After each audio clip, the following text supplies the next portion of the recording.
Okay, so we're going to go over functions. This is pretty much a review of what you did in Algebra 1. So basically, a function is a relationship. So a function is a relationship between x and y. For every x value, there can only be one y value. And so what I like to think of while you're doing this is I like to think of it as being in a place. You can only be at one place physically at a time. So right now I'm sitting in my classroom at 813 Esham Road, Centralia, Washington, 98531. And there is no way that I can physically be at home and physically be sitting in my classroom at the same time. So that's the function. So I am the x value, x, and then I can only be in one place at a time. I can either be at school, or I can be at home, or I can be at the grocery store, or so forth. But those are the physical locations of where I can be. So that's how I like to think of it as a functional relationship. So then we're going to look at these graphs. And so we're just going to look at the x, and you're just going to see how for every x there can only be one y. So if I start looking at my x values on my graph, here's x right there. Yep, there's only one y for that x. There's only one y for that one because that's that point. There's only one there. There's only one there. There's only one. And then later on, in the past, we found that if we drew vertical lines, and that only hits at one place, so this is a function. So this is a function, it's yes, because it passes, and I like to say pass the vertical line test. So the VL test. So this one, and I look, now I'm going to have just my x values. If any of my x values are repeating, then it's not going to be a function, but because none of my x values are repeating, this is a function. It doesn't matter that 1 goes to 2 because basically what happens is that would be this vertical line. This would be that vertical line is at 2. Or that horizontal line, not vertical, sorry. So if I graph this, so if I graph that, that would be a nice little horizontal line. So the next one, it does not pass. So this one, it does not pass the vertical line test. So this is not a function. And because the vertical line test is a fail.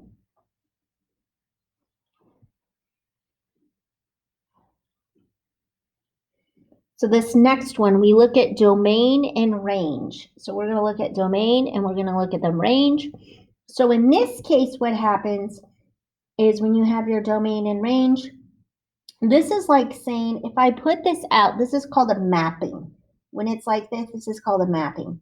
So if I just make this as x, so 1 goes to an x and y, 1 goes to 1, 2, this number 2 goes to 3, and this number 3 is going to go to 1, and then this number 4, it goes to 2, but 4 also goes to 4. So there's a repeat there. So this is not a function. So that's not going to be a function. I'm sorry my camera is slower than I wanted it to be. Tech came in and put my camera on Wi-Fi, and now it's just really slow.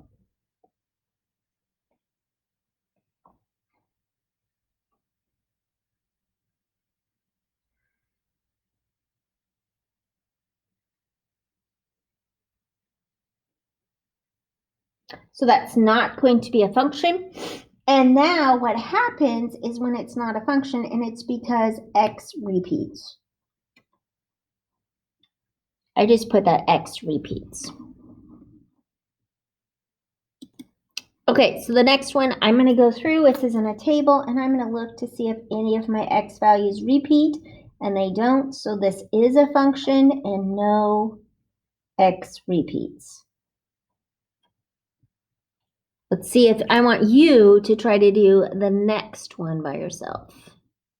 Okay, and then the next one, let's talk about these little dots. So this is an open circle. So this part right here, I'm going to color them orange. So these are open circles. Those means this was a trick question. So those are open, so that means that I actually don't cover those. So this is like a trick question. So this is a function. This is yes. This is one of those trick questions.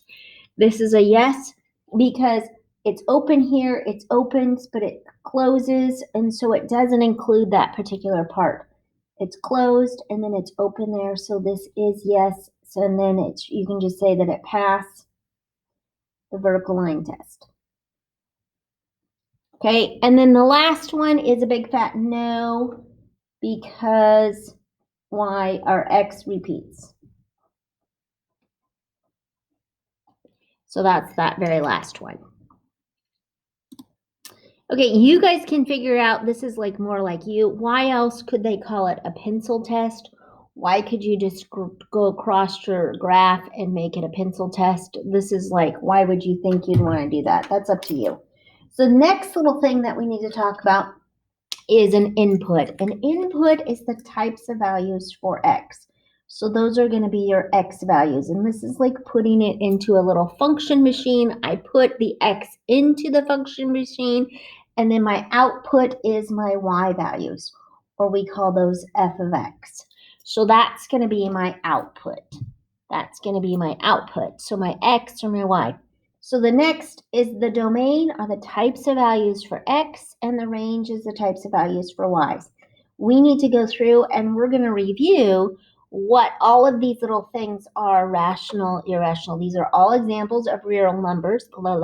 Real numbers. We haven't got into quadratics, and that's where we study imaginary numbers. Believe it or not, we do. So natural numbers. So the natural numbers are going to be like when you were a little baby or a little toddler, you started counting, and everybody was really happy when you got to 10 and they started counting and they clapped for you. So it's like 1, 2, 3, and then you keep counting forever. That's a natural number. A whole number is then when you are like, before you probably hit 1, they started taking things away from you because you were naughty. So then you get a 0. So a whole number is just a natural number with the number 0. So 1, 2, 3, and so forth. Those are your whole numbers. Integers is where it's going to be a positive or it's a negative whole number. So it can be positive, it can be 1. You can have -7. You can have 0. You can have -9. So notice that there's no decimals, but it's all of those positive and negative whole numbers. And then a rational number is any numbers and fractions. Fractions and decimals. And what I mean by that with fractions and decimals, and your decimals can be like repeating, or they can be terminating. So they have to have some sort of a pattern. So those rationals, fractions, or decimals have to have some sort of a pattern. So -5 halves is -2.5. That's a terminating decimal, and that's a pattern. So the next one, 1/9, is the same as 0.111, and that's going to be a repeating decimal.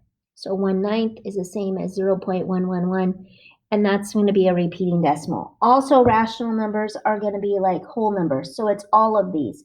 It's a natural, it's a whole, and it's an integer. All of these right here. So all of these this way. So a natural, a whole, an integer are all rational numbers. So all of these are rational numbers. Okay, the last one, the very last one. So the very last one is going to be irrational numbers. Irrational numbers, so those irrational numbers are going to be like pi. And that's because there's no repeating pattern. So that's going to be pi. It's going to be like the square root of 2. It's going to be like the square root of 3, the square root of 7. But wait a second, if I do the square root of 4, I can get positive 2 or I get negative 2. So it can't be that. So this can't be the square root of 4, can be positive 2 or negative 2 because 2 times 2 is 4 and 2 times negative 2, or negative 2 times negative 2 is 4. So that's why you can't have those because it can be positive 2. And so that right there, this would be an integer would be the square root of 4 would be positive or negative 2. So the square root of 4 should be under the integer section.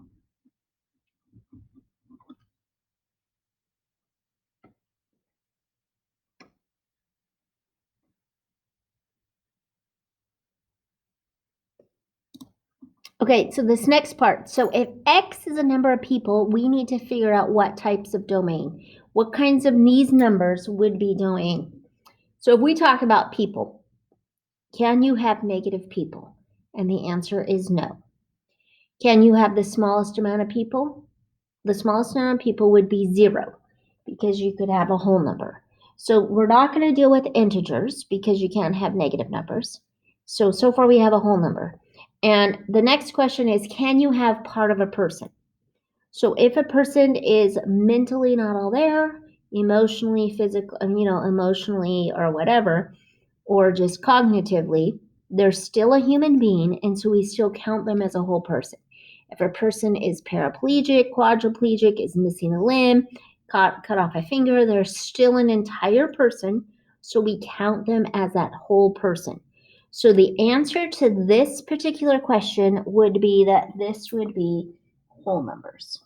The domain is going to be whole numbers. All whole numbers. That's the domain for this one. So then the next piece is if Y is the number of dollars, what type of number would you pick for the range? So we're talking about the money that you have. Now, unfortunately, if we talk about money and we're talking about debt, you can have, it can be negative numbers. So, but if we're just doing the amount of dollars instead of just money, most people don't have negative dollars in their hand. So we're going to go ahead and but we could also have, I would have this, so you're not going to have negative, but it's going to be positive, positive rational numbers, because you can have part of a dollar.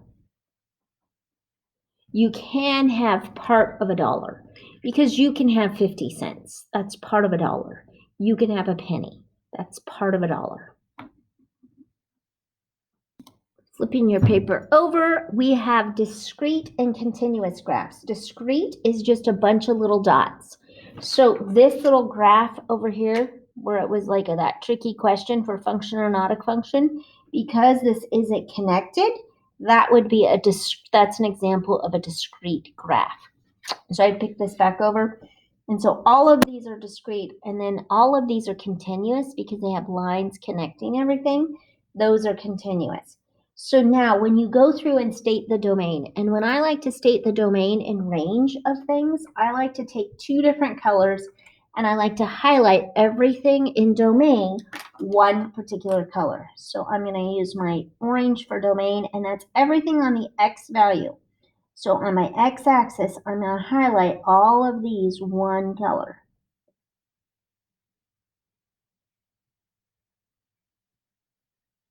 So now when I go through and I'm going to list my domain, because it's a discrete graph, they're just going to be a list of numbers. So X is just going to be -5, -1, +1, 2,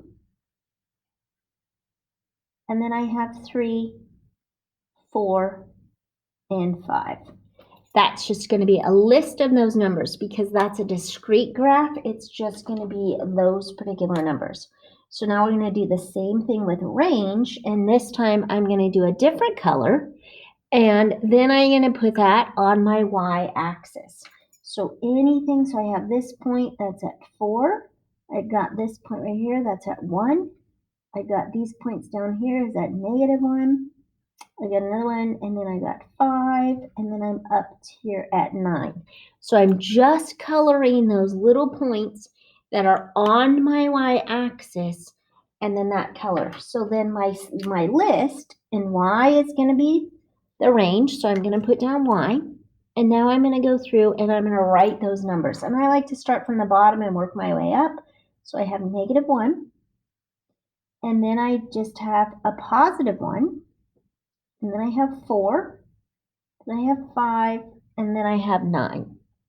So again, I just went from the bottom of my y-axis and then worked my way up.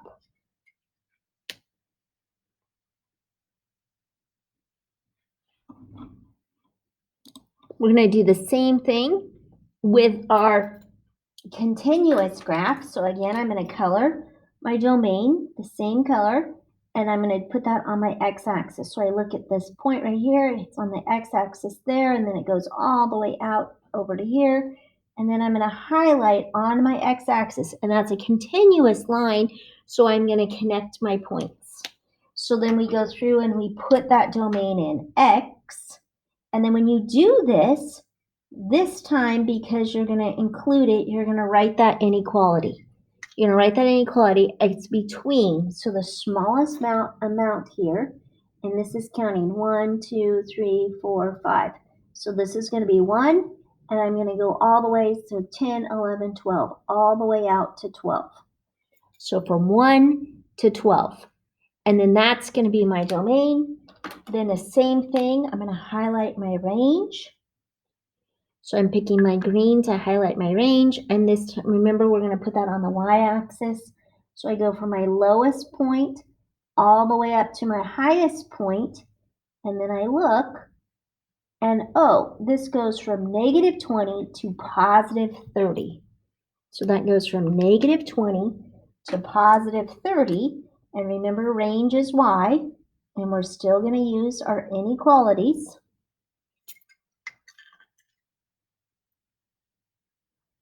And then we have from -20 y to +30.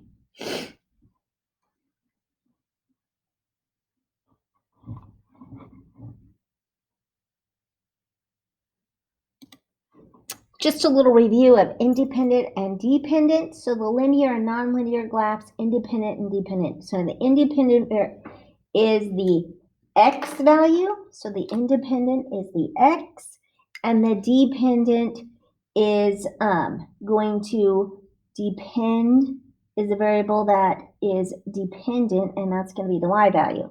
So daylight hours is depends on the time of year. So this depends. Oops, helps if I could spell. So depends. So the number of hours in a day depends on the time of year. And you guys can already tell by this time of year that it's getting slower and slower. I mean, it's getting darker and darker. We're having less and less daylight hours just because we're in the month of November. So in this case, my daylight hours is going, that's my dependent. So my daylight, the number of hours of daylight depends on the time of year.